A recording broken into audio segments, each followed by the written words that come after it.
Habiendo hablado de qué es el linfoma de Hodgkin, de cómo se descubrió, de cómo se origina, de cómo se clasifica y cómo se diferencia de los demás linfomas, y por último, habiendo hablado de cómo se diagnostica, vamos a hablar sobre cómo poder combatirlo con todas esas armas que hemos desarrollado a día de hoy. Por enfermedades como esta es por las que creo que no podemos perder las ganas y la ilusión de seguir investigando y seguir intentando mejorar día a día, poco a poco y sin rendirnos. Porque gracias a los avances en la medicina y en la ciencia hemos conseguido lograr que de una enfermedad como esta, la cual a la hora de diagnóstico prácticamente sentenciaba a personas de 30 años o menos, mucho menos incluso, sea ahora una enfermedad con muy buenas expectativas de supervivencia. Tenemos que seguir intentando avanzar para poder lograr que enfermedades como esta lleguen incluso a ser olvidadas de la memoria de esas personas que desgraciadamente llegan a padecerlas como si de una gripe se tratase. Hola, ¿qué tal? ¿Cómo estáis? Bienvenidos a la consulta.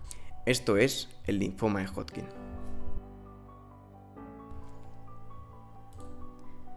Hola, ¿qué tal? ¿Cómo estás? Bienvenido de nuevo al último capítulo, en este caso, del linfoma de Hodgkin. Y ya vamos a llegar pues al final de la cosa, que es el tratamiento. No vamos a meternos mucho en tratamientos nuevos, en ensayos clínicos, en fármacos que, por ejemplo, pues pueden estar todavía en pruebas y que se utilizan como última opción, porque no creo que sea el kit de la cuestión, sino que vamos a hablar un poquito del tratamiento de primera línea, de aquellos nuevos tratamientos que ya se utilizan bastante y de, bueno, en el caso de que haya recaídas, que haremos, la vigilancia, bueno, un poquito lo último que nos queda.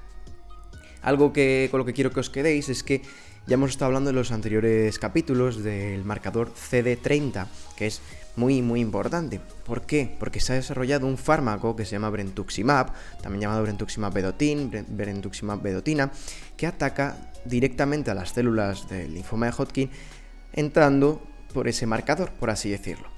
Es algo con lo que quiero que os quedéis y que ya os he dicho en varias ocasiones, que el linfoma de Hodgkin es uno de los grandes éxitos históricos de la oncohematología.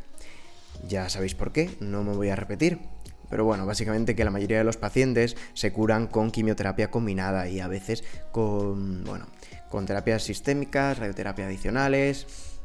¿Por qué me meto ya en esto? Pues porque vamos a empezar ya con el tratamiento de primera línea, algo muy importante, que es algo que yo diría que si hay que saberse es esto, que es la quimioterapia. La quimioterapia de primera línea es lo principal, lo que se va a usar casi siempre. Ahora veremos por qué digo casi siempre. En este caso es el esquema ABVD. Para aquellos que no entendáis, el tratamiento de primera línea es el tratamiento que utilizamos en un paciente que recién diagnosticamos. Cuando este tratamiento de primera línea no ha funcionado, vamos al tratamiento de segunda línea y luego tercera, y así hasta que tengamos que entrar en ensayos clínicos, en terapias que sean un poco, mucho menos convencionales. En el caso de la quimioterapia es importante porque es una quimioterapia ya clásica, ¿vale? Que se ha visto en muchos ensayos clínicos, que es lo que mejor funciona, en metaanálisis, en muchos estudios. Es el esquema ABVD, que ya está establecido en nuestros días. El A, la letra A corresponde a las antraciclinas, que ya os dije que eran cardiotóxicas, pues hay que vigilar un poquito cómo tiene la función cardíaca el paciente, que en este caso tenemos o la adriamicina o la doxorubicina. Suele ser la adriamicina, si no me equivoco. Luego también tenemos la bleomicina, que corresponde a la letra B. Esta bleomicina, ya veremos, puede ser intercambiada por brentuximab, que es un anticuerpo es un fármaco que es un anticuerpo fármaco conjugado. Es un poco de ciencia ficción. Es un fármaco que tiene un anticuerpo. Este anticuerpo reconoce el receptor, el CD30, se une a él y permite que el fármaco entre en la célula. Y ahora veremos que no se utiliza de primera línea, que tiene que ser aprobado, y ahora veremos cuándo se utiliza, porque es de los nuevos fármacos. En muchos casos, hablando de la bleomicina, que me enrollo en el brentuximab, la bleomicina generalmente se va a evitar en pacientes de más de 50, 55 años, más de 60, dejémoslo en eso, debido al aumento de la toxicidad pulmonar que ya os he contado. Mucho más si el paciente tiene un EPOC, ha fumado mucho, habría que ver cómo es la función pulmonar, que ya os conté que el estudio de la función pulmonar no era un trámite ordinario en España, no se suele hacer muchas veces. La V del esquema ABVD, no os olvidéis, corresponde a vinblastina, que es un fármaco que es alopécico bastante, pero sobre todo la dacarbazina, que corresponde a la D del esquema ABVD, que es uno de los pocos esquemas que yo diría que hay que aprenderse 100%, ABVD, D de carbacina, que a veces lo digo mal, dacarbazina. Es muy importante también, que es muy alopécico. Bueno, hemos hablado de la quimioterapia de primera línea, pero muchas veces también se hace radioterapia. En este caso, cada vez se usa menos, pero sobre todo se suele usar para atacar zonas concretas, para reducir las masas bulky. Esto que ya hablamos en uno de los capítulos anteriores, masas que aparecen grandes a nivel del mediastino, cerca de la vena cava superior.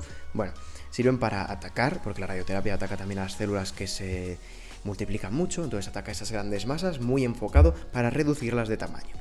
Esto también se ve mucho, esta radioterapia, para reducir sintomatología a nivel del sistema nervioso central. Esto ya es de otros temas, pero bueno, suelto algunas perlitas, algunas curiosidades para que lo sepáis. Importante y muy característico, y que puede ser de examen y que es curioso saber, en el linfoma de Hodgkin no clásico, ¿vale? El de predominio linfocítico nodular, muchas veces y en muchos casos se va a utilizar la radioterapia sola, ¿vale? Ahora explicaremos por qué, pero no os asustéis, es decir, uno puede pensar, oye, ¿por qué estamos usando aquí solo radioterapia? Vamos a atacar con todo. Pues porque, como ya os he dicho, muchas veces atacar con todo no es lo mejor, muchas veces puede causar más daño que lo que puede remediar. En este caso se utiliza solo la radioterapia porque se ha visto que tiene la misma eficacia en muchos casos que la quimioterapia sumada a la radioterapia. Recordad que esto es en el subtipo Hodgkin no clásico, ¿vale? Ahora veremos, porque esto tiene también sus ventajas a futuro.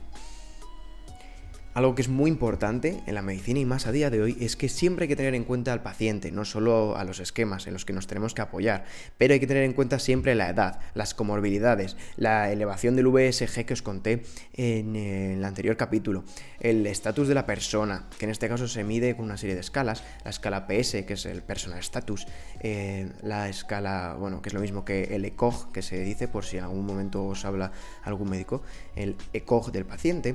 Y bueno, también el estudio de la zona donde se va a radiar en el caso de que se vaya a poner radioterapia. Porque si es radioterapia en la zona del mediastino, va a afectar al corazón, hay que estudiar mejor e ir controlando mejor la función cardíaca, en fin, son cosas que hay que ir teniendo en cuenta. Pero muy importante, y lo diré siempre, la personalización y la individualización del tratamiento por cada paciente. Hablando del tratamiento en base a los estadios, ya os conté en el anterior capítulo los estadios de Ann Arbor. Aquí los veis. Dependiendo de los estadios, se suele recomendar una cosa u otra. En los estadios 1 o 2, que se dice que está localizado el linfoma, se utilizan 2 ciclos de ABVD más radioterapia. En el caso en el que no se vaya a dar radioterapia, se pueden utilizar 4 ciclos de ABVD. Si el paciente va bien, se puede quitar la bleomicina a los 2-3 ciclos por evitar la toxicidad pulmonar que da, ¿vale? Y porque se ha visto que la eficacia es más o menos la misma. Bien, luego, me repito, esto depende de cada paciente, de lo que se considere, ¿vale?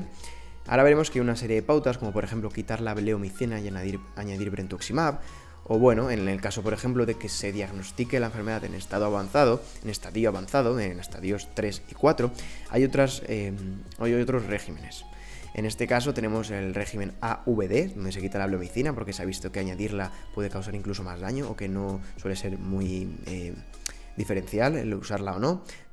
Otras opciones, pues a veces se utiliza ABVD, a veces se utiliza, por ejemplo, un esquema más complejo que es el BACOP-P, el BACOP, ¿vale? Por decirlo así un poco tal, que se os quede. Se utiliza el AVD más brentuximab, vedotina, que es el que os he dicho que se cambia la bleomicina por el brentuximab. También se puede utilizar el AVD más el nivolumab. Bien, que el nivolumab es un fármaco, lo cuento ya, de inmunoterapia, ¿vale? Inmunoterapia, todo lo que os he contado antes, las antraciclinas, la bleomicina, la vinblastina y la dacarbazina, son quimioterápicos, mientras que por ejemplo el nivolumab es inmunoterapia. ¿Esto qué va a hacer? Por así decirlo de forma muy rápida, para no extenderme, que esto iría a otro capítulo, a otro episodio, a otro podcast. La inmunoterapia lo que va a hacer es adiestrar o indicar a las células inmunes que ataquen a las células que están mutadas, porque muchas veces las células tumorales engañan a nuestro sistema inmune y le dicen, así dicho, que son células propias y que no son malignas. Entonces lo que ayudan, pues el nivolumab, el pembrolizumab, lo que ayudan es a que las células inmunitarias ataquen a las células tumorales. ¿Cómo? Inhibiendo los checkpoint, ¿vale? Que son puntos de control, como bien dice el nombre, en donde la célula inmunitaria va a ver si esa célula es nuestra o no es nuestra. En este caso se basa en los receptores en el PDL1, en el ligando 1 del PD, o en el PD1, en el propio receptor, ¿vale? Los van a alterar para que la célula inmune pueda atacar a la célula tumoral. Bien, algo muy importante y que lo vuelvo a repetir, el tratamiento de la enfermedad avanzada es individualizada. Y otra cosa es que el manejo de pacientes vulnerables, de pacientes mayores, de pacientes muy frágiles, graves, no está estandarizado. Puede haber complicaciones del tratamiento, ya os las he avanzado un poquito. En la quimioterapia, bueno, puede, sobre todo los agentes alquilantes, ¿vale? También la doxorubicina, el etopósido, aumentan el riesgo de leucemia, ¿vale? A los 3 y 10 años después del tratamiento. Esto ya os lo conté, que la quimioterapia es un factor de riesgo importante y a tener en cuenta en la oncohematología. Bueno, también, ¿qué más? La radioterapia. La radioterapia aumenta el riesgo de tumores sólidos malignos, ¿vale?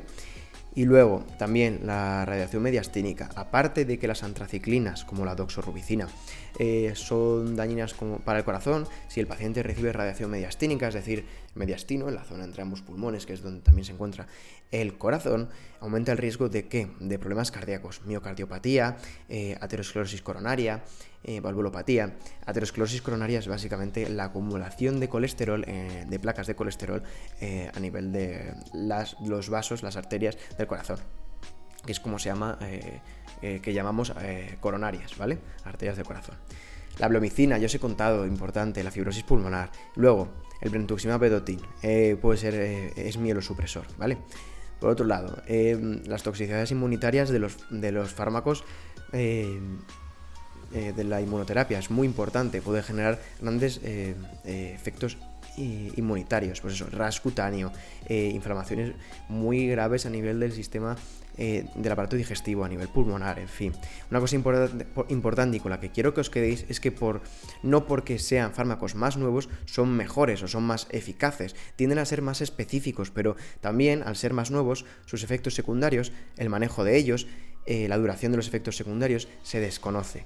No sé, más que se desconoce, no es tan conocido y además el personal no está tan entrenado todavía. Más que entrenado, no lo conoce tan bien. Entonces, por eso no se pone todo esto de primeras. Además, en este caso, el brentuximab vedotin y el nivolumab y el pembrolizumab, que son estos nuevos fármacos, pueden ser más tóxicos y durante más tiempo, ¿vale? Bien, una vez hemos tratado al paciente, porque se puede curar el paciente, como ya hemos dicho muchas veces, vamos a hacer una vigilancia post-tratamiento, ¿vale? La vigilancia que se suele hacer es cada 3 meses los 2 primeros años y luego cada 6 meses entre los 3 y 5 años siguientes. Todo depende del paciente. Pero, importante, pues esta evaluación será por medio de anamnesis, que nos cuente si ha tenido otra vez sudores nocturnos, fiebre, la fiebre de Pelebstein, os lo recuerdo, así como curiosidad. Pues eso, se hace un examen físico, control de adenopatías, un hemograma completo, pues con recuento diferencial, creatina, pruebas hepáticas. Porque, bueno, es muy importante también el control de la función renal y de la función hepática, porque con los tratamientos quimioterápicos, muchas veces el riñón va a filtrar la sangre que va a tener quimioterápicos dentro, entonces va a poder dañarse y el filtrado glomerular puede verse afectado. E igual con la función hepática, puede inflamarse el hígado y eso se va a ver por medio, por ejemplo, de las troponinas en sangre. Vale, en el caso de que veamos algo alarmante de cara al tumor, o de cara al linfoma, mejor dicho, más específico, haremos un PET-TAC. En el caso de que, por ejemplo, veamos una anemia muy marcada o síntomas muy marcados, podemos hacer un PET-TAC para ver si ha vuelto a aparecer el linfoma. Otras cosas ya más específicas, debido a la radiación que puede someter el cuerpo o al uso de quimioterápicos, se puede medir la concentración, por ejemplo, de hormonas tiroideas, en el caso de que el paciente haya recibido radioterapia a nivel de la tiroides. Y luego también podemos hacer screening de cáncer de mama, que se hará, o está recomendado que se haga anualmente a partir de los 8 o 10 años después de haber recibido la radioterapia a nivel torácico. Y bueno, en el caso también a los 40 años, cuando la paciente cumple 40 años, sí se administró radioterapia por encima del diafragma. Bien, es importante que puede llegar a considerarse la resonancia magnética, ¿vale? Mamaria, si la radioterapia se administra en el paciente y el paciente tiene menos de 30 años. Esto es la vigilancia post-tratamiento. ¿Qué ocurre si vemos que el tumor ha vuelto? Bueno, qué decir, falta que también se hará pruebas de función cardíaca con ecocardiogramas. Se pueden llegar a hacer placas para el estudio de nódulos a nivel del mediastino en el caso de que haya dudas de que puedan haber. Bueno, todas esas cosas que se siguen haciendo en la evaluación que os he contado al principio. Los 2 primeros años cada 3 meses, más o menos, y entre los 3 y 5 años cada 6. Y a partir de los 5, pues ya depende mucho. Las siguientes líneas de tratamiento vamos a diferenciar en 2, porque esto es importante y ya os lo he contado antes un poquito. En el Hodgkin clásico lo que haremos es un trasplante autólogo de médula ósea, mientras que en personas mayores o con elevada comorbilidad no se suele hacer trasplante, a no ser que, bueno, ahora veremos otros tipos de trasplante, ¿vale? De médula ósea. Pero básicamente quedaros con lo de arriba porque hay muchas opciones, porque realmente no hay nada ideal al 100%. Si hubiese algo ideal, como por ejemplo ocurre en la leucemia crónica, hay un tratamiento que es el gold estándar. En cuanto al Hodgkin no clásico, porque se está contando sobre el Hodgkin clásico, contra el Hodgkin no clásico, lo que se va a dar es quimioterapia tras la recaída. ¿Por qué vamos a dar quimioterapia? Porque no la dimos al inicio. ¿Os acordáis que os dije? En el linfoma de Hodgkin de predominio linfocítico nodular podemos dar solo radioterapia.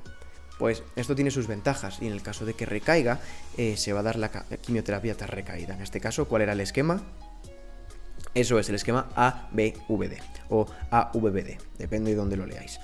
Pero viene a decir lo mismo, a mí me gusta ABVD porque me parece que está más ordenado, me suena mejor.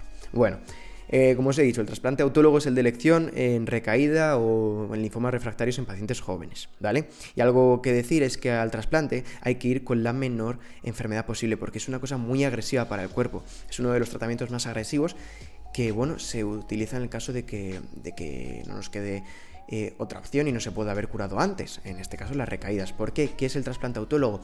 Lo que vamos a hacer es quitar células madre de la médula ósea y dar unas sesiones de quimioterapia de inducción muy fuertes, reduciendo la médula ósea y el linfoma prácticamente, el linfoma y las células tumorales a cero. ¿Qué pasa? Que como queremos reducir las células tumorales a cero, va a ser muy muy agresivo para todo el cuerpo. Entonces quitamos las células madre del organismo, las conservamos y luego las volvemos a introducir en el paciente. Esto tiene, es bastante agresivo. Por otro lado tenemos el trasplante halogénico, que es diferente del autólogo. El autólogo es de las células de uno mismo, el halogénico es de otras personas, que en este caso tienen que compartir muchas características con nosotros. ¿Os acordáis del fenotipo que os conté? Pues tiene que ser un fenotipo muy parecido, tiene que tener un DNI muy parecido. El halogénico se puede usar en un grupo muy reducido de pacientes debido a la toxicidad y también a la disponibilidad de donante, porque hay muy pocos